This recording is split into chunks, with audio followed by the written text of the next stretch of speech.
It's a real treat to be here in New York. We at Brookings, as you know, are based in Washington, but we do several events and public events in New York a year, and we're delighted that this is one. And in particular, we're delighted that the Brown Center on Education Policy could help sponsor this. The Brown Center has been part of Brookings for many years and has been path-breaking in independent, outside-the-box research, including on issues like school choice. The Brown Center is currently directed by Russ Whitehurst, who is with us today and will be introduced in a bit. But Russ's own work in the field has been particularly focused on evidence-based educational reform in a lot of the areas that I know that the governor is interested in. So we're delighted to have Russ sponsoring this event today. Today's event is going to focus on two issues, or we'll touch on two issues that are real priorities that cut across Brookings. One is how we advance opportunity for all our citizens, and education is obviously central to that. And the other is how we advance the economic prosperity of the country, particularly through investments in human capital. And those priorities cut across all 5 Brookings research programs. We're delighted to have several of our trustees with us here today. I see Jim Robinson, who will be introducing the governor, and Russ Whitehurst, as well as Jim Johnson and Al Engelberg, and I'm not sure if I see any others out there. Oh, and John Wilhelm, of course, here in the front row. We're delighted that you're all with us today. Lastly, one final word in the spirit of having Governor Christie here. You know, Brookings is proud of our 3 core values: quality, independence, and impact. And we're also proud that in Washington, which is a town that is increasingly polarized, we're a place where both Republicans and Democrats are happy to work, happy to convene. Russ Whitehurst is a living example of that, and the governor being with us today is that as well. So we are delighted to have this event, and with that, I'm going to have Jim Robinson, who is a trustee of the Brookings Institution for 33 years, either trustee or honorary trustee, and has been kind enough to introduce us to Governor Christie, open the event. Thanks.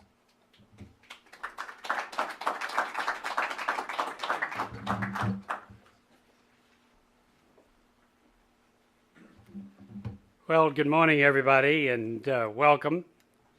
Today's events pulls together two powerful forces in this country.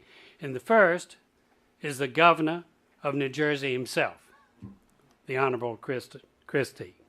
And the second is the imperative to rethink the way that we educate children in America. Now, Chris Christie was sworn in as New Jersey's 55th governor in January of 2010. He was already a very well-known entity in the state, having been the U.S. Attorney General for the District of New Jersey from 2002 to 2008. And as New Jersey's Chief Federal Law Enforcement Officer, he earned praise from both parties. He drew national attention and praise for his efforts in battling political corruption, corporate crimes, gangs, terrorism, polluters, whatever was serious enough to come across his radar.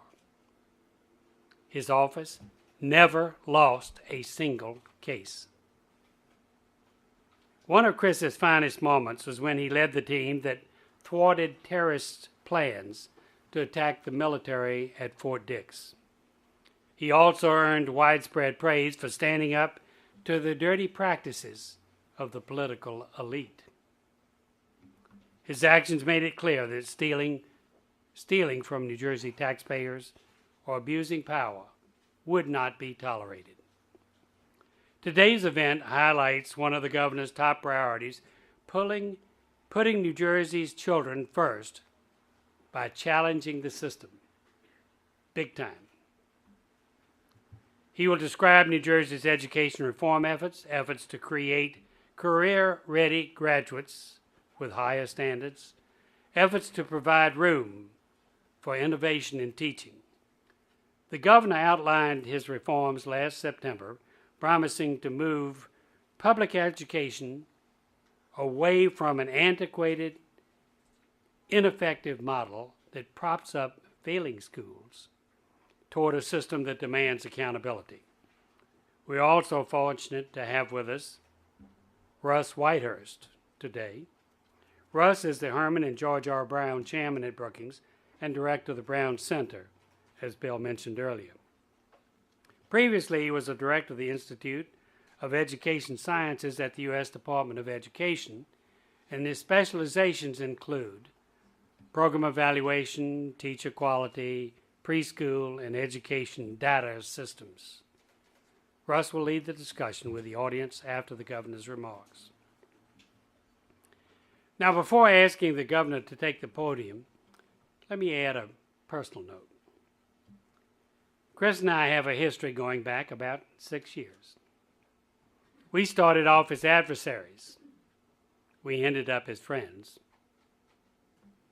He was the U.S. attorney who imposed a deferred prosecution agreement on Bristol-Myers Squibb.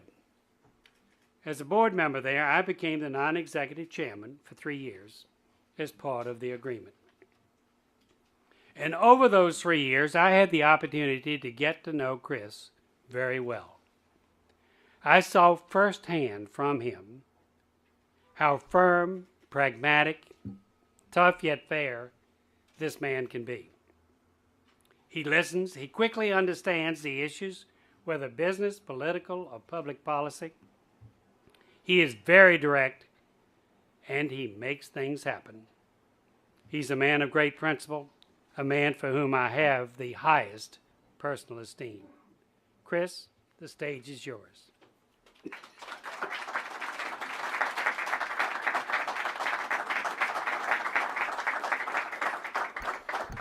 Good morning, and thank you all very much. And to my friend Jim Robinson, I want to thank him for the introduction and the invitation on behalf of Brookings to be here this morning.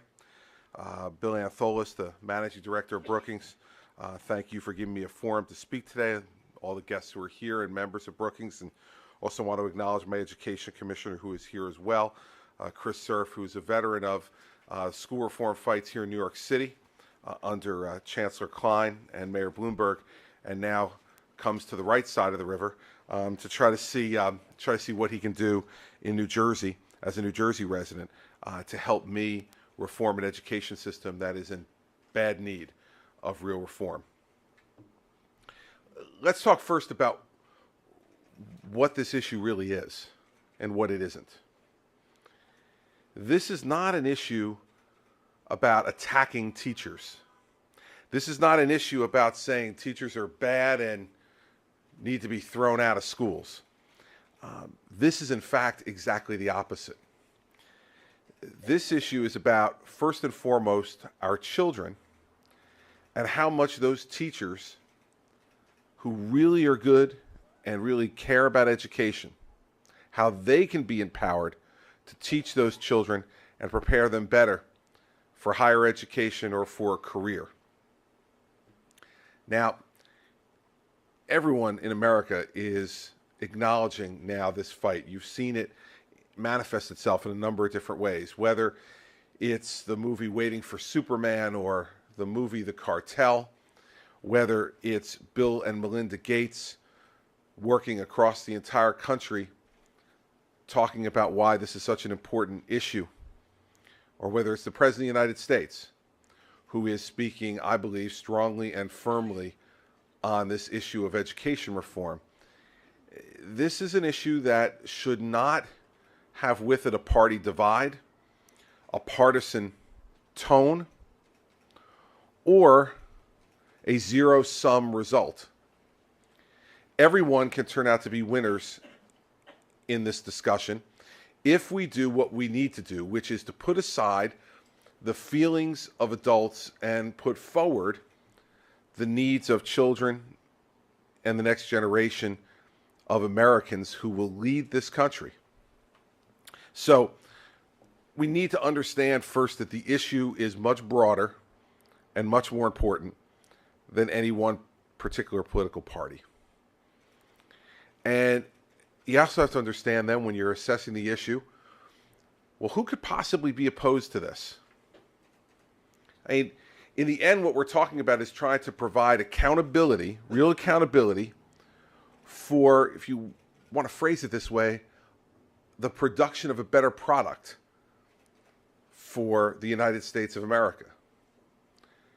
You see, the product that teachers produce, I would suggest to you, is more important than any other product that America has produced or will produce going forward.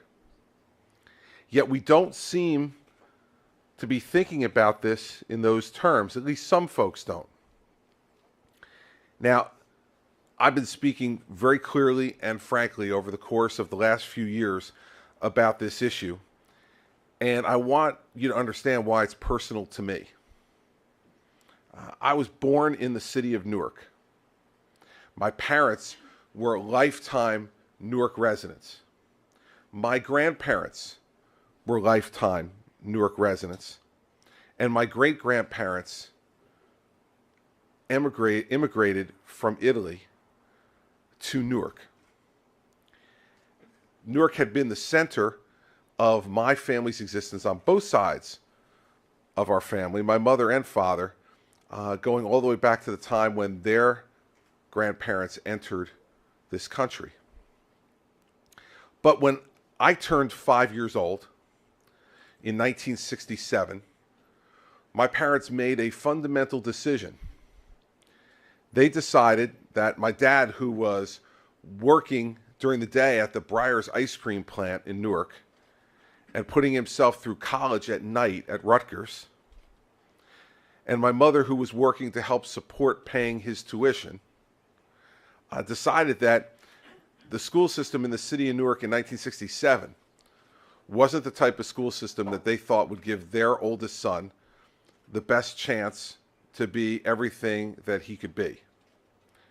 And so, with literally no money in the bank, they went to one of my grandmothers and borrowed $1,000, and to my other grandmother and borrowed $1,000, and took that $2,000 and a VA mortgage that my father was eligible for after his service in the Army, and bought a house in Livingston, in suburban Essex County, in one of the most outstanding school districts in our state. They didn't want to live in Livingston. They didn't want to leave Newark. They left for one reason, for myself and my brother, and then ultimately my sister, so that we could have the best public education possible. When I was elected to this job in November of 2009, on election night, it's kind of a crazy scene. You know, and there's lots of people who want to be thanked by the winning candidates standing up on the podium. It's kind of a little bit of a badge of honor if you actually get picked out as one of the people. It's the first sign of importance in the incoming administration. And I thanked 5 people that night. 5. That was it. My campaign chairman, my party chairman. I thanked my wife and children. I thanked my dad, who was there that night. And lastly, I thanked my teachers in Livingston, who I said that night had been the ones who had laid the foundation to make it possible for me to have become the 55th governor of the state of New Jersey. Now, I'd suggest to you, despite all the hue and cry from the teachers union in New Jersey, that someone who has a deep-seated hatred for teachers would not have picked them out amongst all of the literally hundreds of people that were integral in my election to thank that night.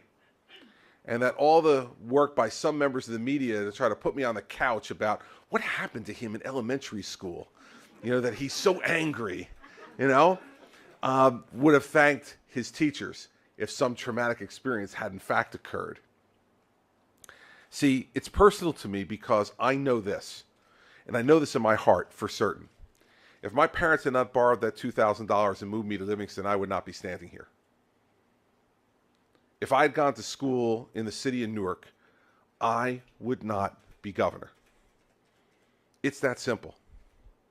And so now that I have the opportunity to be governor, with a chance to change the state of education in New Jersey, what drives me is thinking to myself every day, how many future potential governors are sitting in classrooms in Newark and Jersey City, in Paterson and Passaic, in Trenton and Camden and Atlantic City who will never have the opportunity to be governor because we were too weak and too timid to tell the truth about a failing education system that serves just some of our children and not all of them, because some in political life are captives of a moneyed special interest that bullies and thugs its way through the hallways of my state house to get whatever it wants. And we stand too afraid to take on that fight, too afraid to speak the truth that we know in both our minds and our hearts is absolute, because we don't want to rustle things up. We don't want to upset a teacher. We don't want to upset, for goodness sakes, their union. To me, ladies and gentlemen, that is an obscenity. It's an obscenity because each life that comes into being in New Jersey is a precious gift from God. And we should care about each and every one of those lives as if they are our own. And that may sound trite or cliched, but think about the results of us not doing those things. We ask ourselves all the time, why is there so much violence in our cities? Why is there rampant drug use in that culture? Why is there rampant promiscuity and premarital sex and teenage pregnancy? I would suggest to you that all of those things can occur when you live in a society that is devoid of hope. You see, hope is one of the most powerful emotions, I believe, along with love, that human beings can feel. And the lack of those emotions drives behavior as well. Children know when they're not getting a good education. They know it. They're bored. They don't care. They're not challenged. And they know what's happening to them, and they are today even more aware of what the world will require of them to be successful than they were when I was a kid. Our society, our culture, our media, the internet throws at them every day what success looks like and what you need to get there. And so these children growing up in these failing school districts, they know that they're getting a lousy education. And that strips away their hope for a better future. And what happens when they have no hope for a better tomorrow? You know, they look in the mirror and they don't see a successful person. They don't see someone with great potential or value. The lack of a good education and the lack of hope that goes along with it strips away self-esteem. And so when you don't look in the mirror and see someone of value, that's when you put drugs in your body, because you want to have that temporary good feeling, because you know that you're facing a life that may not have much of that at all. Why do you engage in acts of violence? Because when you don't see someone with a bright future in the mirror, you have to fight for every little bit you can and do it however you can get away with doing it. And when someone says, but what about the consequences of that? If you don't believe your tomorrow will be any better than your yesterday, the idea of dying at 18 or 19 or 20 or 21 is not nearly as traumatic. When you don't look in the mirror and see someone of value, that's one of the motivations for young women to find affirmation anywhere and in any act. And then we perpetuate the cycle of single mothers childhood single mothers, trying to break a cycle that our education system contributes mightily to in these places. Let's put numbers on the problem. In New Jersey, we have 104,000 children trapped in 200 chronically failing schools today, as we speak. Now, some would say, well, the solution is to spend more money. See, if we just spent a little more money, we could fix the whole problem. Let's talk about that for a second. In New Jersey, in the 2009-2010 school year, the last full school year we had, New Jersey spent $25 billion on our K-12 education system, more than any other state in America. $25 billion. State aid to education, included in that number, was $10.3 billion, and the statewide per pupil spending was the highest in America. Average $17,620 per pupil per year.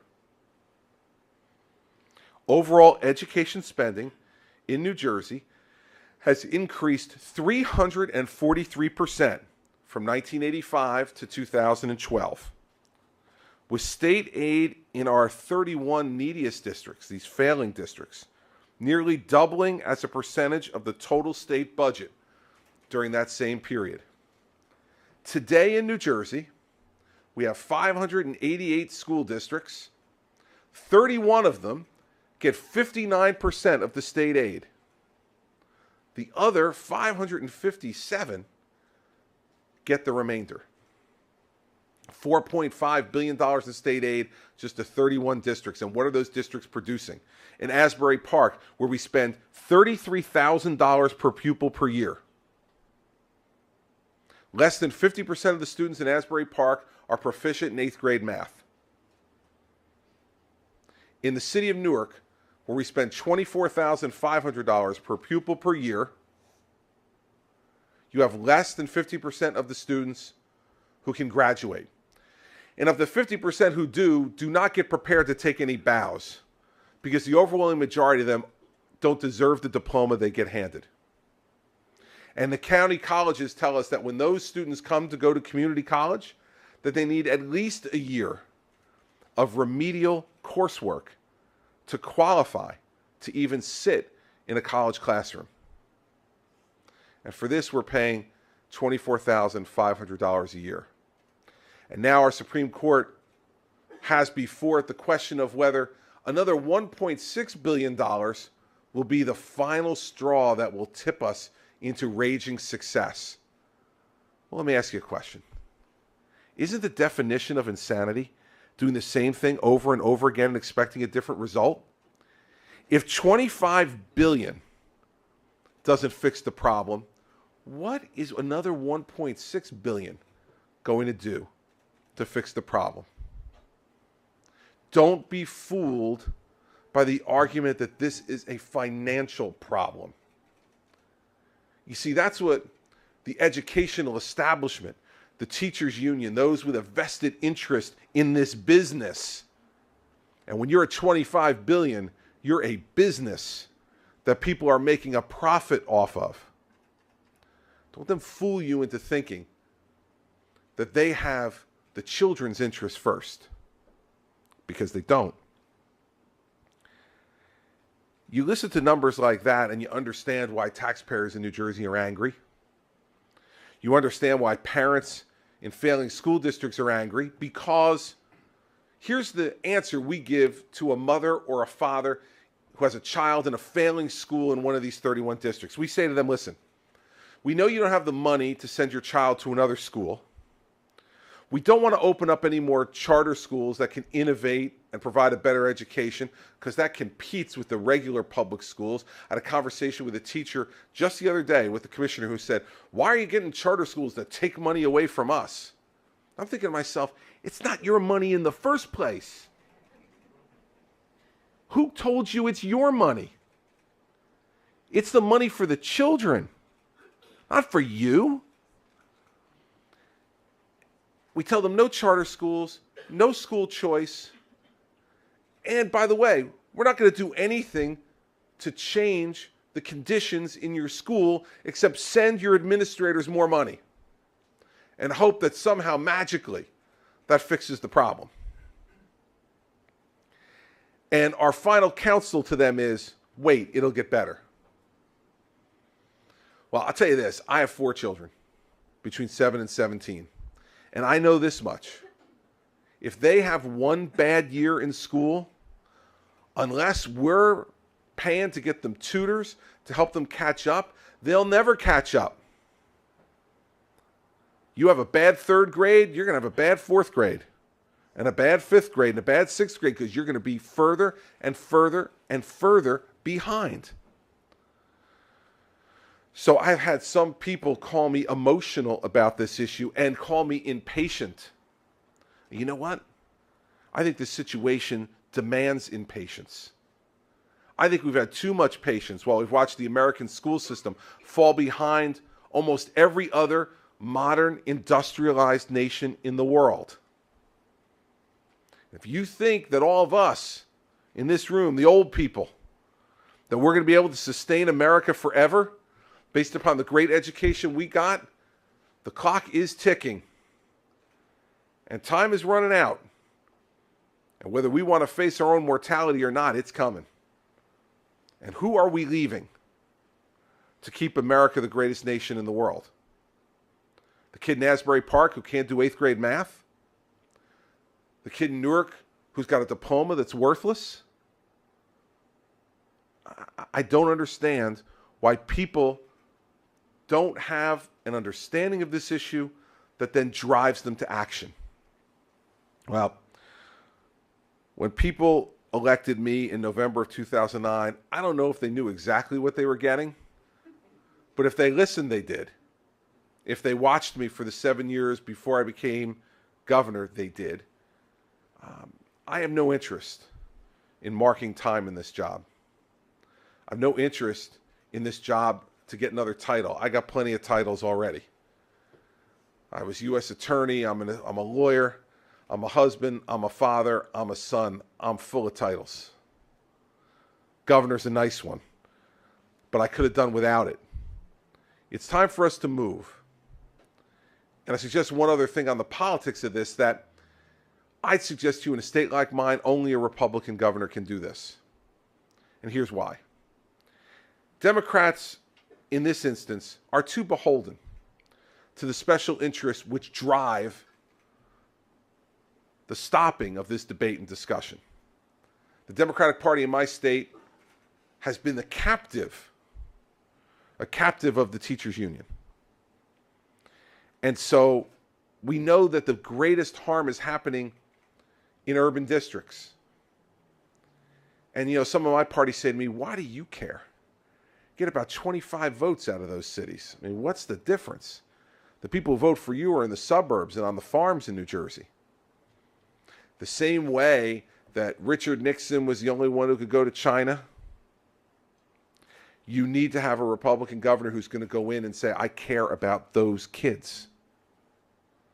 Not about the educational bureaucracy that has grown around them and is leeching off of them. I care about those kids and their parents and their future. Now, I have a very famous relationship with the teachers union in New Jersey. Some of my earlier comments may indicate to you why we get along so well. But see, to me, I understand this issue very well. The overwhelming majority of teachers in New Jersey are extraordinary public servants. They're great people who don't make a lot of money and who care deeply about the satisfaction that you get when you're a good teacher in front of a classroom and you look out into the eyes of children and you see them getting it. And you watch them achieve and accomplish. My problem is that I think it's time for the teachers of New Jersey to demand a union as good as they are. And believe me, they don't have it. This is a union that collects $130 million in compulsory dues a year. that spent $7 million on TV ads attacking me last year and are back on the attack this week with network and cable and radio ads attacking me again and again. And why is that exactly? Why is that? I tell you, it's because they've never had anybody tell them the truth and tell them publicly and tell them right to their face. See, because politicians all whisper about this. You know, we got to do something about this. But they give me $5,000 a year, and they could spend millions of dollars in my district and defeat me, and then I'd lose my title. God forbid. I'd lose my title. We should do something, though. And then they walk away. They walk away, they take the money, they take the influence that comes from these bullying unions. And I don't know how they sleep at night after they've done it. I don't know how they sleep at night. I don't know how those children don't jump into their mind. So I've decided, since I can't talk to the union because they're completely clueless and universally self-interested. I mean, when you've got the executive director of the Teachers Union in New Jersey making $550,000 a year, you know, he's got no interest in changing the current system. He sits down in office across from the State House, walks out every once in a while across the street to stare at legislators to make sure they don't do what they know in their heart's the right thing to do. And you get $550,000 for that? It's pretty good work if you can find it.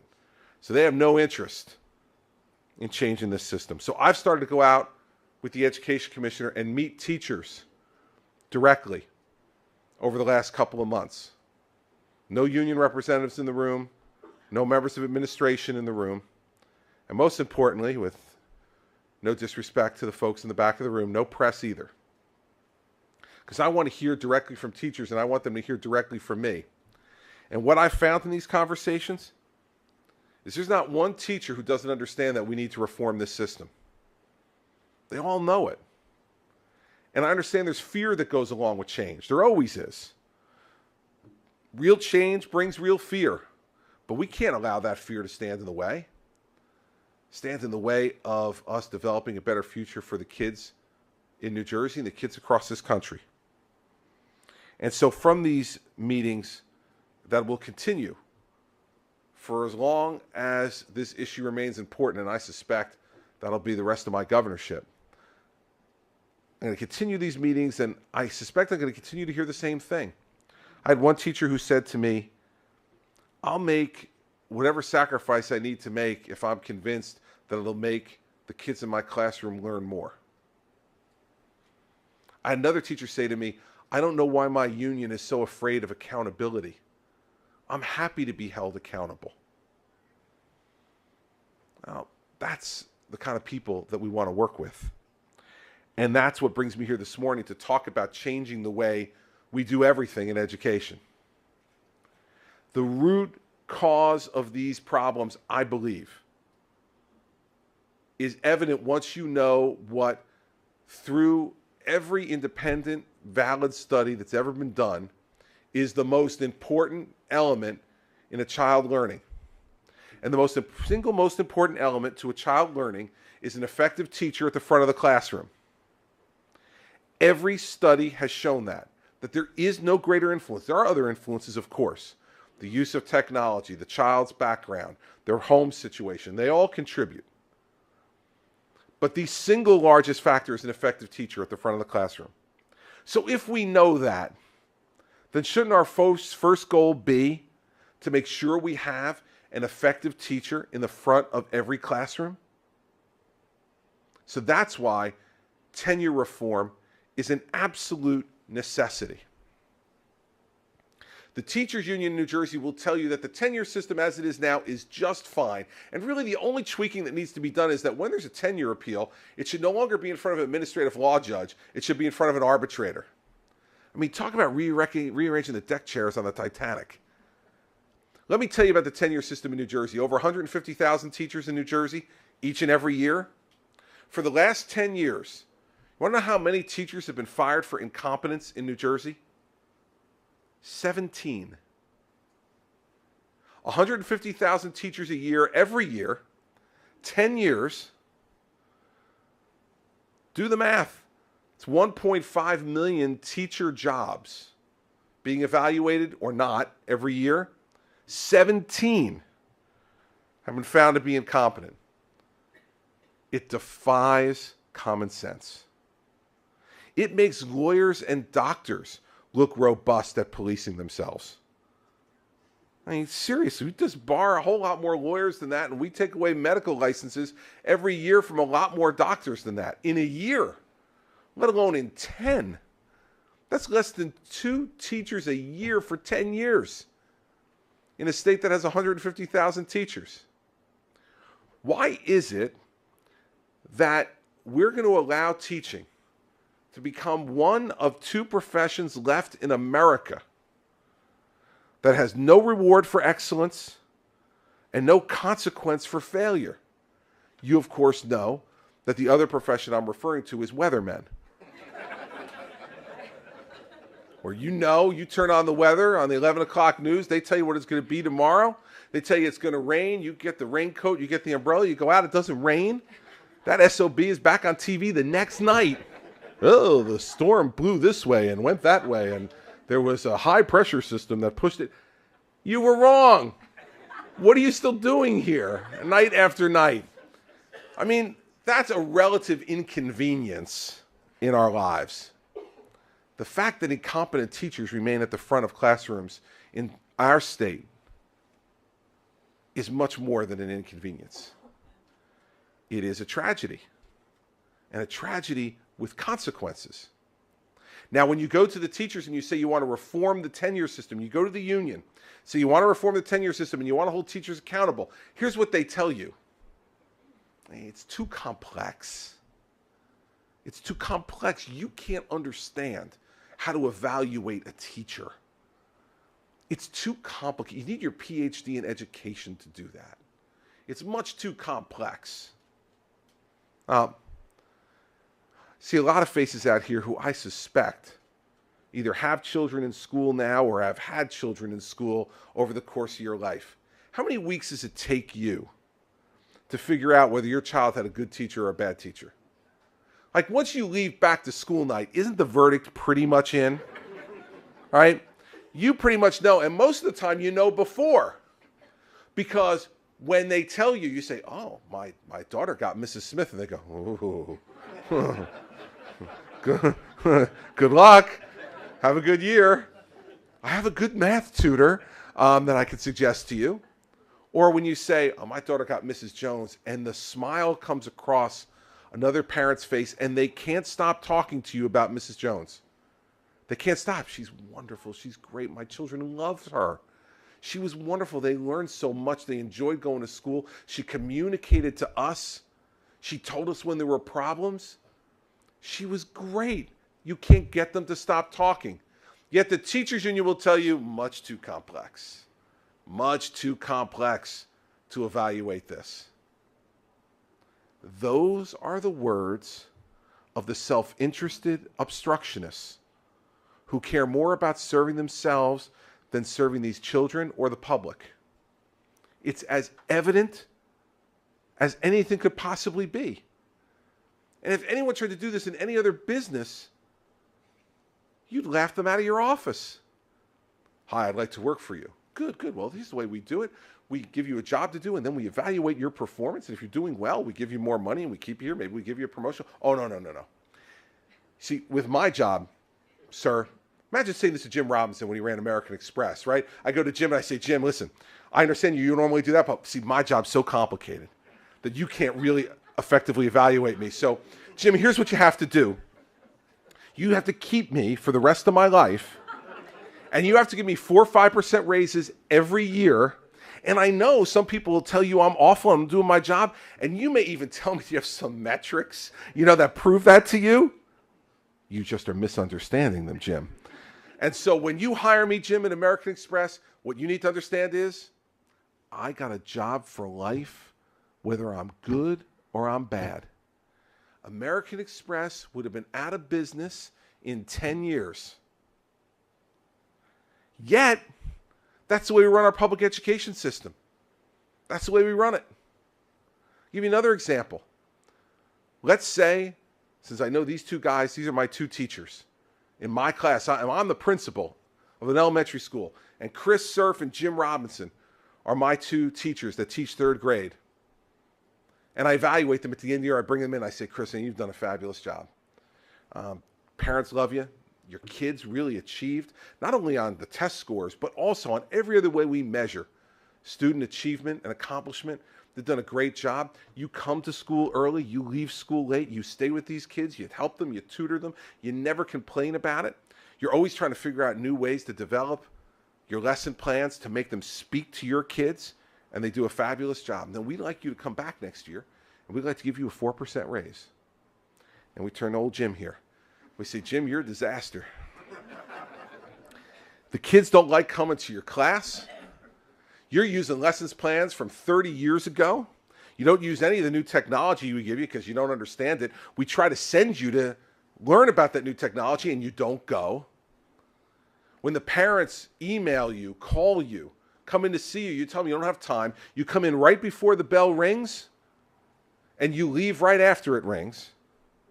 And no matter how much we talk to you to try to make you better, you're not interested.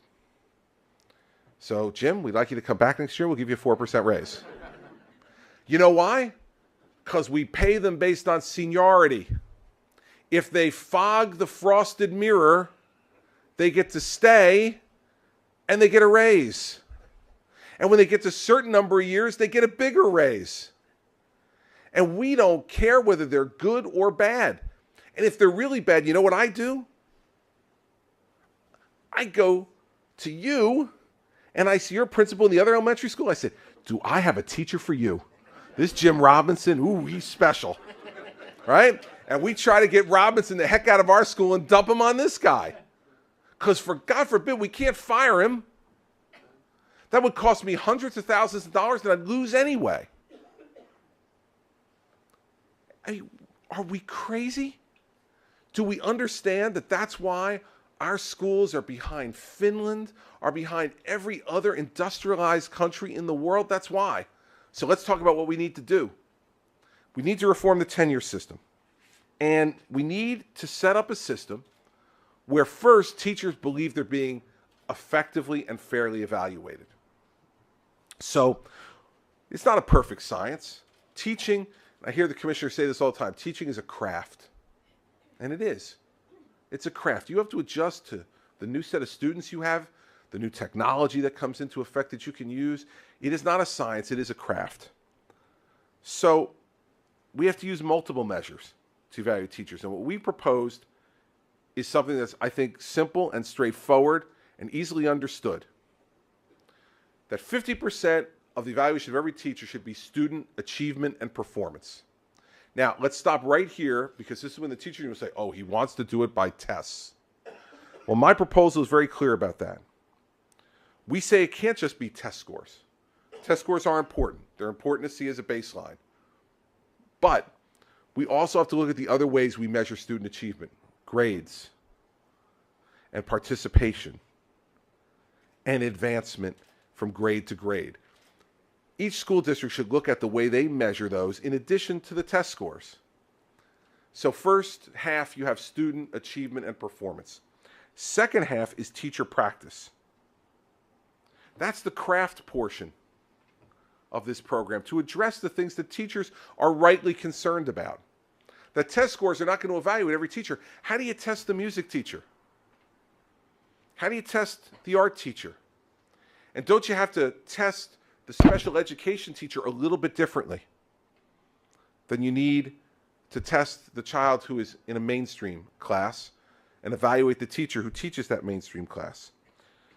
So 50% of that teacher practice should be based on clear standards, performance standards that define effective teaching, and let the teachers and the administrators in that school come up with their definition, empower them based upon the students they have in their district to define what that means. And then have 50% of it be based upon classroom observation. And not just the once a year when you tell them you're coming in. This is going to be hard work. The principal has to be able to be not just sitting in his or her office, filling out forms from Trenton, but has to actually be out in the classrooms observing these teachers, in the hallways, watching how they interact with kids. Of course, it's subjective. The objective part's in the student performance part. This is subjective. That's why teaching's a craft.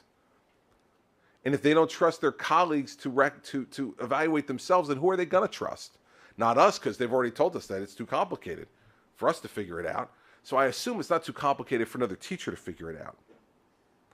So set up a system that emphasizes student achievement and teacher practice to evaluate teachers each and every day, 50% each, and make those evaluations real every year. And then let's change our compensation system for teachers in order to reflect this new reality of evaluating their effectiveness. We should be paying good teachers more than we're paying them. In my view, we don't pay our good teachers enough. We should be carrying those good teachers to school on our shoulders every day because they are gold. And we should be paying them that way. But the current system is inside out. You saw it with my example on Chris and Jim. That's the way it happens. So I'm not so much worried about Jim because he's just in cruise control anyway in front of that school. I'm worried about Chris because he's going to leave. When the psychic reward of teaching starts to fade for him, not only because he's under financial pressure, but also because he sees the guy down the hall who's not doing anything and is still being compensated and rewarded in the same way, both with having a job at all or with being compensated at the same rate, we're going to lose great teachers. And I suspect we already have. So let's prohibit salary schedules or compensation policies that reward seniority alone. Seniority alone doesn't determine a good or effective teacher. We know that. The same way seniority alone doesn't evaluate a good executive, a good salesperson, a good lawyer, a good doctor. It's an element, but it's not the determinative factor. And right now in our education system, it is the determining factor for employment and for compensation. We have to prohibit the use of graduate degree accumulation as a basis in and of itself for salary increases. You know how this game works. They go and get a master's degree in something or a PhD in something, and they do it just to get more money. And except in the areas of math and science, there is no provable study out there that a graduate degree in anything else necessarily makes you a better teacher. It might. But the key word is might. And so then let's evaluate whether in fact it does or it doesn't. Demonstrably evaluate it. And if it does, great, we'll pay you. But we're not paying you for the degree, we're paying you for the performance. For the performance, not for simply going and sitting in a class and getting a piece of paper. And we leave discretion to the districts and the teachers, but require that the primary factors in salary increases be a demonstrated effectiveness in advancing student learning in your classroom. And teaching in high needs or difficult districts should be a factor. Or teaching in a recognized shortage area like science or bilingual education. We need more science teachers. We need more bilingual education teachers. We need teachers in those high-risk districts. Let's reward them more. If you're willing to go into the city of Newark or the city of Patterson and work with kids who need more time, who need more energy, who need more attention to effectively learn, why are we paying that person the same we're paying to somebody who's going into a classroom with a group of 95% achievers? Well, it's the same thing as running a business. You have a need in a particular place, you want to attract great talent there, and it's going to be a difficult job. Show them that out in the distance, if you do your job the right way, there are greater rewards available for you. When did capitalism become a dirty word in education? We reward everyone else in our society based on that, but we left teachers by the side of the road. Why? Because their unions are in place to absolutely protect the worst. Good teachers in our school system today don't need a union. They don't need one. I'm not saying they shouldn't have one. If they want one, they can have it. I don't care. But they don't need it. They don't do anything for the good teachers. They're there to protect the lousy ones. so they continue to pay their compulsory dues every year. Jeff Canada from the Harlan Children's Zone, who I have great admiration for, said it best when talking about teachers who are giving everything they've got in the hardest districts with the most difficult students. The system doesn't acknowledge it or reward it. If you want a system that's going to work with these children, you need to attract the best teachers there and acknowledge the fact that they're making a sacrifice and reward them for producing success. This does not seem to me to be a radical idea. It's time to liberate teachers from the yoke of the union rules that are placed upon them and us that prevent achievement. These things do that. We base it on merit. And let's give flexibility to every teacher and to every principal to run their school the best way they can. Let's get rid of last in and first out. It's a ridiculous corollary to the seniority pay. And so we have these great programs like Teach for America, where some of our finest young minds from some of our greatest colleges and universities across America decide they want to go into teaching. And then when we have fiscal problems like we have now, they're the first ones we lay off. It makes no sense. Layoffs should be based on merit. Merit. Nothing else. If you're a good teacher, you stay. If you're not, you go. I don't understand why this is so radical either. And let's end the forced placement of guys like Jim Robinson once they're failing into bad schools. If you can't cut it in my school, I shouldn't be able to force you into anybody else's. And no principal should be forced to have to take that child. I mean, that student, the teacher rather. I mean, these are not difficult things to understand. So let's make sure we understand. I don't want to end tenure then. I want tenure to be based on merit. So can you get tenure after 3 years under the system I'm proposing? Yes. But if you are evaluated as ineffective for 2 years in a row, then you lose your tenure protection. Doesn't mean you necessarily get fired, but it means that you're now on probation. And you better get it together or you're going to be fired. And you're going to be fired without the cumbersome legal rules and expense that go along with a tenure action that in New Jersey has only succeeded 17 times in the last 10 years. So when the teachers union tells you I want to abolish tenure, the only thing they're right about is that I want to abolish the tenure system that we have today. We're always going to need some protection for teachers against arbitrary firings, retaliatory firings, political firings. You're always going to want to have protections for that. But that teacher after 3 years should not have a job for life any more than I should have a job for life with Jim Robinson, American Express, when he decides to hire me straight out of college. And that's what's happening. That's what's happening in school systems all over this country. And you want to know why the teachers unions are spending so much money to fight it? Because this is it. Because if all this is finally adjudged based on merit, what's their use and purpose? What's their use and purpose? They've decided that they care more about their own survival than they care about the achievement of our children. They care about their own self-interest more than they care about the future of our country. Now, let me be clear again. I'm not talking about teachers. I'm talking about the teachers who have left the classroom to shepherd the union hall. They are union organizers. They're not teachers any longer. They're union organizers. We should treat them as such. They're political players, not people who are teaching our children. And so, what's wrong with a system where you say, every day you earn it? You earn it. No good principal is going to kick a good teacher out of school. They're just not. There's not enough of them. They want good teachers who make parents happy, who make kids happy, and who achieve. And so we set up a system where there is a fair and balanced evaluation system to evaluate educator effectiveness. We use that system not only to set up a system where folks are paid based upon achievement and accomplishment of the students in their classroom, but also on the circumstances that they're willing to undertake and the difficulty of those circumstances.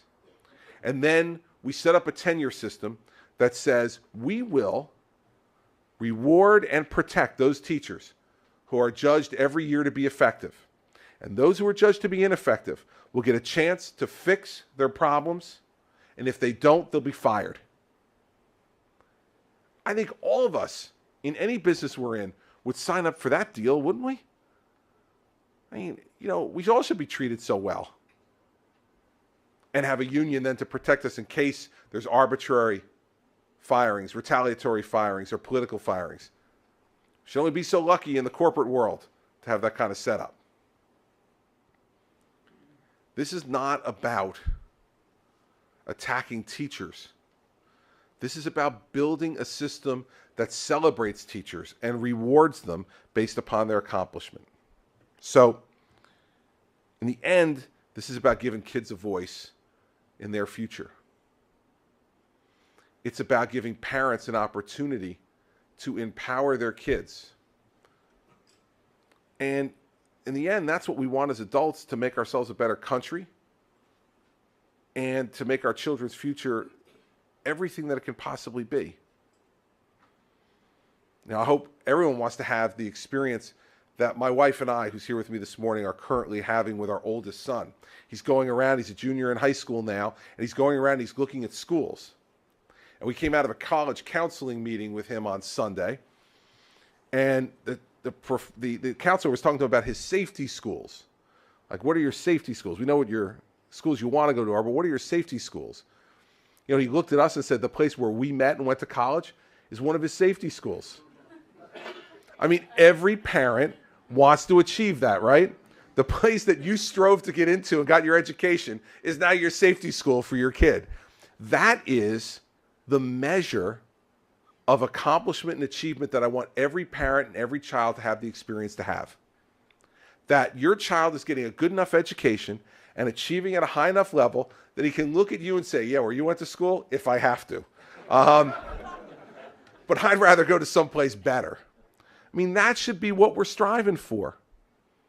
Instead of worrying about offending the feelings of adults more than we care about having each child be able to achieve his or her maximum potential. So you're going to see a lot of fighting and arguing going over on the other side of the river. And I don't do things subtly, as Jim implied to you in his introduction. But I don't think there's a time, this is the time for subtlety. I don't think we have time left to wait. We've been waiting for too long. And the ramifications for our country are too severe for us to wait any longer. So that's why I came over here to speak to you all this morning. I hope you care about this issue as much as I do. I suspect since you're here, you do. And I'm happy to take questions and start with you.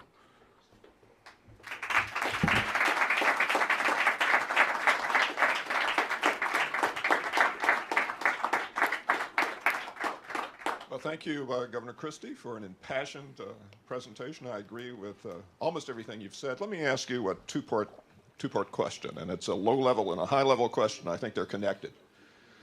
You've indicated that there's a system that's badly in need of reform, particularly with regard to evaluating teachers. And yet, as I understood you, you're going to leave to the individual school districts in New Jersey, the teachers there, the responsibility for designing that evaluation system. Why would you trust the bureaucracy that you think has screwed things up to come up with evaluation systems that will be fair and that will be equitable across the state of New Jersey? Well, and the second, the connected question is, what do you think the appropriate local, state, and federal role is with respect to these issues? Where should Washington be involved? Where should the state be involved? And where is it essentially a local responsibility? I'll start with the last question first. My view is the federal government's main role is to use money to incentivize change. I don't think they should be setting specific policies at the federal level, specific requirements. I think that's government that's much too far away from the actual place where learning is happening or not. So I think that the federal government, I think the president has done a pretty good job at this with Race to the Top and some other issues where he's used money to try to drive change. And so I think that's what the federal government should be using predominantly, is decide how do we, in very broad strokes, want to change the system, and let's use federal money to try to drive that change. On the state level, I think we've gotten much too, and the Commissioner and I have talked about this a lot, much too involved in the micromanagement of each and every school district, which leads me into your first question. Listen, I trust teachers. I think teachers hate the current system. They hate having an ineffective teacher next door and making the same as they are and hurting those kids. And I believe if you empower teachers to be a large part of the decision-making process in how those evaluations work, and we'll set standards for what needs to be in there. 50% of it has to be on student performance, 50% on teacher practice. Of that student performance, at least 35% of it has to be based on test scores. The other 15% could be on measures that allow flexibility in that district, because each district is going to judge their children a little bit differently. And that all of the evaluation and use of tests should be based on growth, not on the raw score. Because some kids are going to start down in the 50s and some kids are going to start in the 80s. The raw number can't be what we determine. I think that's one of the mistakes we've made. It has to be about growth and progress. And that's the way teachers need to be evaluated. How did this child walk in? And how did they leave? And if they left significantly better than when they walked in, even if their number is still low because they started low, that teacher should be rewarded for that, because he or she has made progress happen.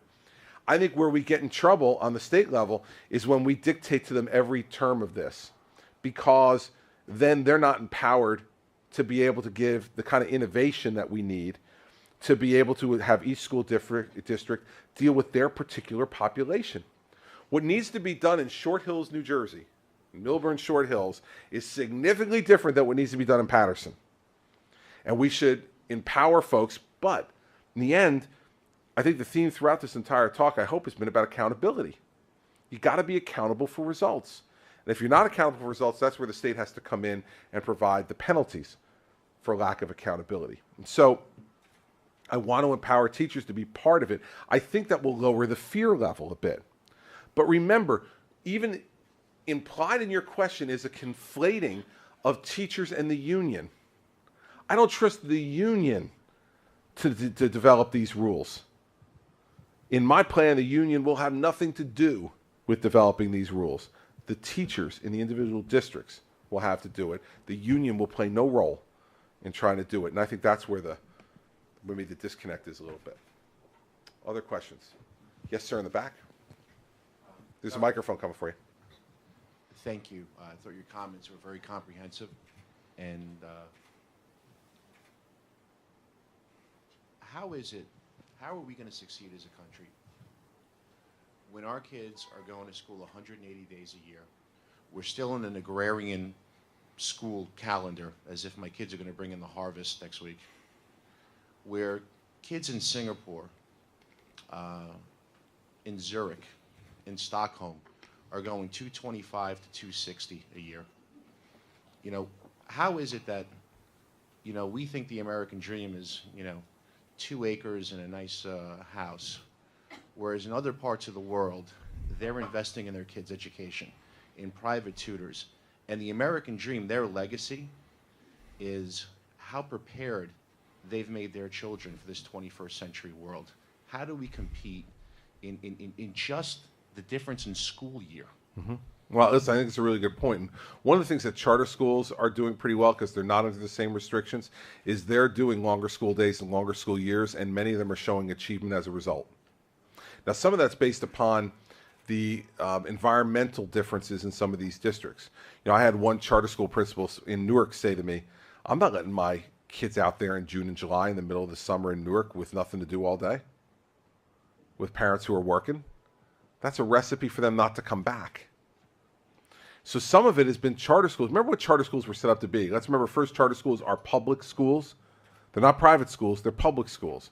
Secondly, they were set up to not operate under all the onerous union rules that we've been talking about today, but to be able to have the freedom to innovate. One of the innovations they put in is longer school day and longer school year.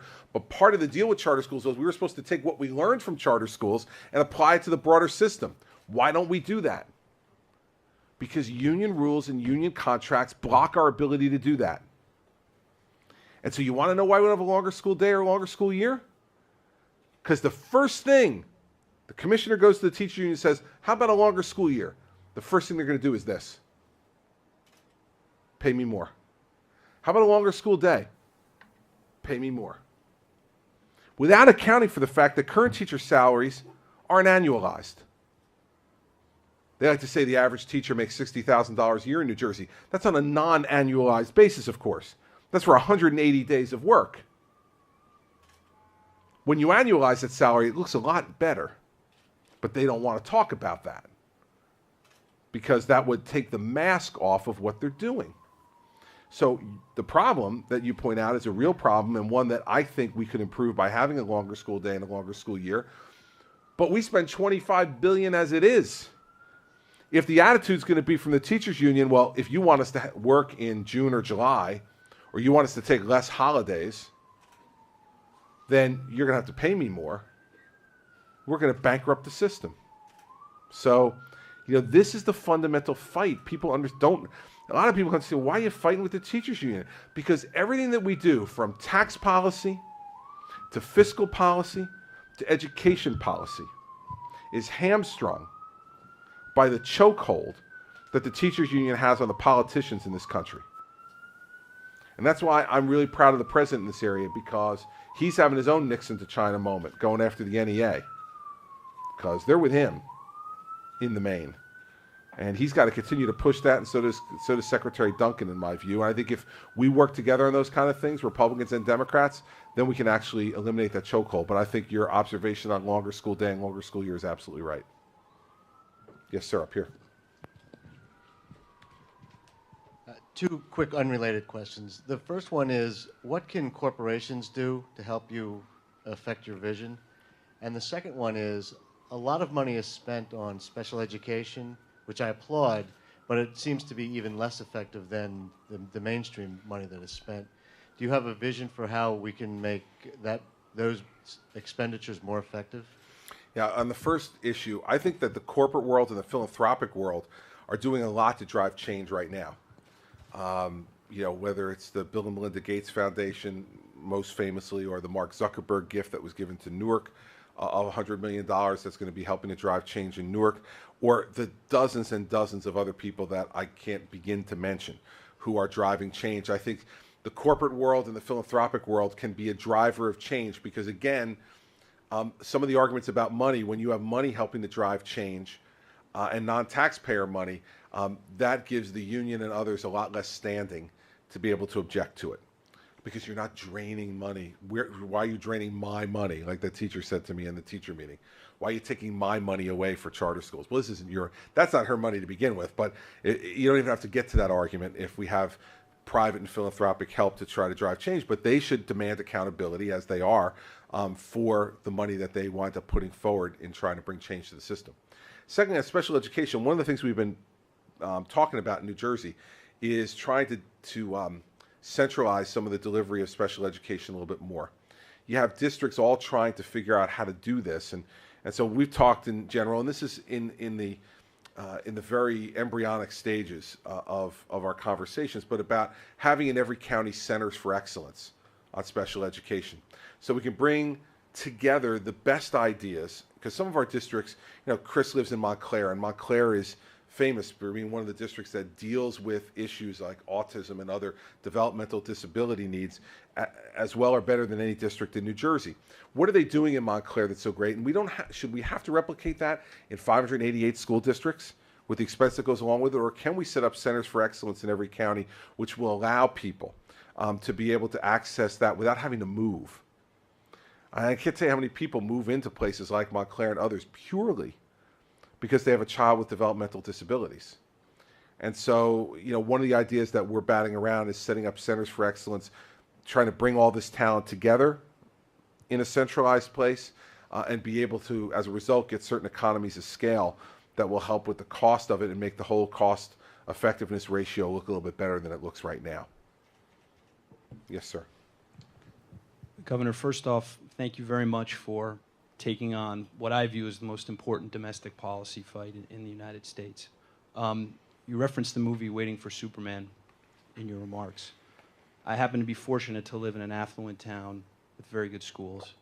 Our school district chose a public screening for parents of a movie called Road to Nowhere, which basically takes a bit of an opposite theme than does Waiting for Superman. The theme of this movie is that the children in similar affluent towns with good school districts are overscheduled, stressed out, and have way too much on their plate. I have my own opinion of that. If the type of reforms that you are proposing go through, more robust standards, longer school days, et cetera, do you foresee a similar fight, if you will, in towns that are perceived to have good school districts? I would hope not. I mean, you know, on education, I think what you can anticipate is that it's such an emotional issue that you'll fight about almost anything. There will always be a sector that will fight with you about that. But I would think that the evidence of why a longer school day and a longer school year should be in effect are pretty self-evident. And so I would hope you wouldn't have that same kind of fight, especially in affluent districts. I think one of the things that we know about New Jersey's really good school districts are they're not nearly as good as they think they are. Okay? They have extraordinary reputations, but they're not nearly as good as they think they are. And so can there be improvement in those districts? Absolutely. There can be. And this type of system will help to improve in those districts as well, and will unmask some of the non-achievers in those districts as well. Those districts tend to take great bows for college placement when oftentimes they haven't had nearly as much to do with it as they claim to have to do with it. So I would hope that you wouldn't find that kind of pressure. And I've heard about this overscheduling, too much pressure. Listen, you know what I think that is? I don't think that's a product of the school at all. In my experience, and my son and my daughter, who's here today as well, go to, you know, I think very achievement-oriented parochial high schools. What we find is that it's not the schools that are putting pressure on these kids, it's us crazy parents. I mean, I remember when my oldest son, Andrew, was in grade school, he had friends who have parents who in grade school were trying to get them to start taking the SATs to get them ready. You know, Chris, if they don't start getting used to that test now, they're not going to get the 1,600 they need to get into Princeton. And the kids are like in 6th grade. Like, you know, you think these kids are going to be like, you know, have some, you know, issues? I mean, listen, all of us as parents, right, know right now that we're doing something that will cause our children to see a counselor sometime in the future. We just don't know what it is, because if we knew what it was, we wouldn't do it. But we don't know. They're going to be on the couch for something, all right? But I think that when you see those kind of issues about pressure and overscheduling, that's parents. You have to have another extracurricular activity to get into the Ivy League school. You play another sport, it'll help you get into the Ivy League school.